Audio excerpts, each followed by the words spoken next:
Très bien, nous enchaînons, nous examinons le vœu numéro 89 relatif à la situation de Julian Assange. La parole à Raphaël Primet pour 2 minutes maximum.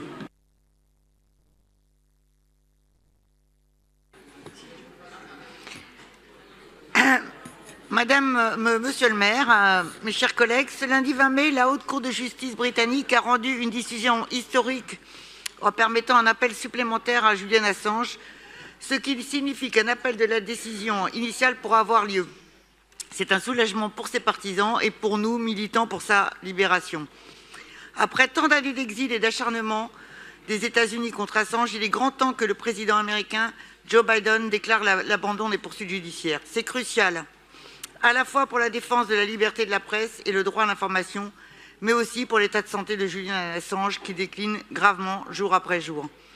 C'est en ce sens que notre groupe a de nouveau déposé un vœu au Conseil de Paris en ce mois de mai, avec l'espoir que cette fois-ci, il soit enfin adopté. Nous y demandons que la maire de Paris sollicite l'intervention du président français pour empêcher son extradition et que la France se propose de l'accueillir et de le protéger. Nous proposons également de lui attribuer la citoyenneté d'honneur de Paris. Je rappelle que cette affaire n'est pas une affaire lointaine d'outre-Manche ou d'outre-Atlantique. Ici même, nos principales sources d'information sont de plus en plus contrôlées par de grands groupes au détriment d'un journalisme libre et juste. Depuis le début de cette affaire, notre pays, celui de la Déclaration des droits de l'homme, est aux abonnés absents. Le mutisme de nos gouvernements successifs est assourdissant. Jusqu'à sa liberté, nous continuerons à lutter aux côtés des collectifs et de sa famille pour la victoire de celui qui, malgré le mépris et l'acharnement, demeure un symbole international de ce que nous appelons la liberté. Je vous remercie. Merci beaucoup pour vous répondre, Arnaud Ngacha. Présidente, cher Raphaël, je vous remercie de me donner une fois de plus l'opportunité de m'exprimer sur la situation de Julian Assange, cofondateur de Wikileaks. En 2006, poursuivi par les États-Unis en raison donc de la publication de documents classifiés, en détention depuis 2019 au Royaume-Uni, dont la demande d'extradition vers les États-Unis fait l'objet d'une procédure judiciaire en cours. C'est évidemment d'abord avec soulagement que nous avons appris lundi 20 mai la décision de la Haute Cour de Londres d'accorder à Julian Assange une audience en appel et ainsi d'écarter à ce stade l'éventualité d'une extradition. Avant toute chose, permettez-moi de rappeler les principes qui, de façon intangible, guident l'action de la Ville de Paris en matière de défense des libertés fondamentales et de respect des droits humains. Je réaffirme ici que la Ville de Paris s'oppose avec force et sans la moindre ambiguïté à la peine de mort et plaide encore et toujours pour l'abolition universelle de cette même peine de mort. J'ajoute que l'exécutif parisien rappelle de façon permanente son attachement viscéral au droit de la défense et au respect de l'état de droit qui implique le droit à un procès équitable. Donc, comme je vous l'avais dit, néanmoins, l'exécutif parisien, concernant une procédure judiciaire en cours, la date de l'audience en appel n'ayant pas été encore fixée, qui plus est dans un pays allié, le Royaume-Uni, la Ville de Paris reste à ce titre fermement attachée au principe de séparation des pouvoirs que nous devons respecter, mentionné par l'article 16 de la Déclaration des droits de l'homme et du citoyen du 26 août 1789, mais également celui du respect de la justice d'un État démocratique tiers, ici le Royaume-Uni.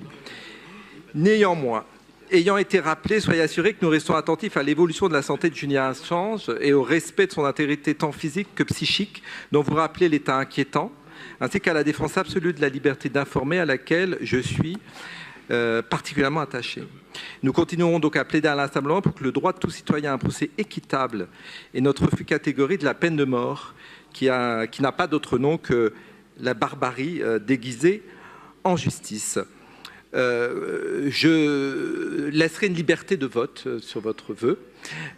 Concernant la citoyenneté d'honneur, la maire de Paris examinera en juin, Conseil de juin, les citoyennetés d'honneur. Un certain nombre lui ont été soumises. Merci beaucoup. Merci beaucoup. J'ai une demande d'explication de vote de Jérôme Glaise.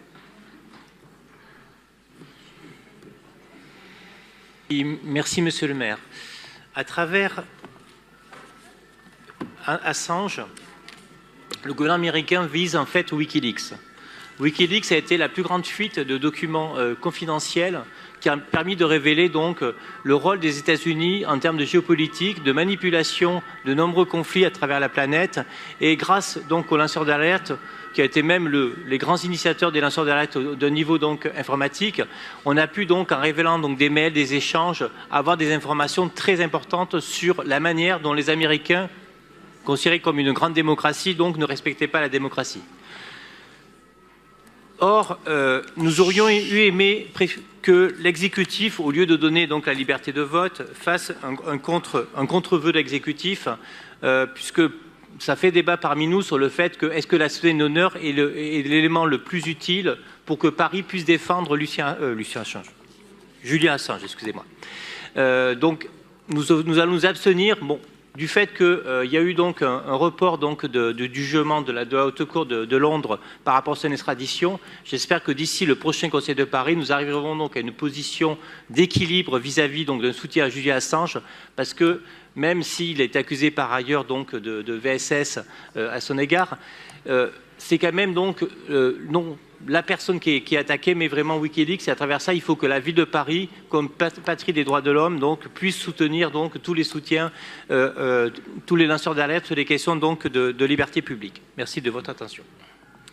Merci beaucoup. Il y a donc toujours la liberté de vote des membres du Conseil de Paris par définition, mais il n'y a pas de consigne de vote de l'exécutif.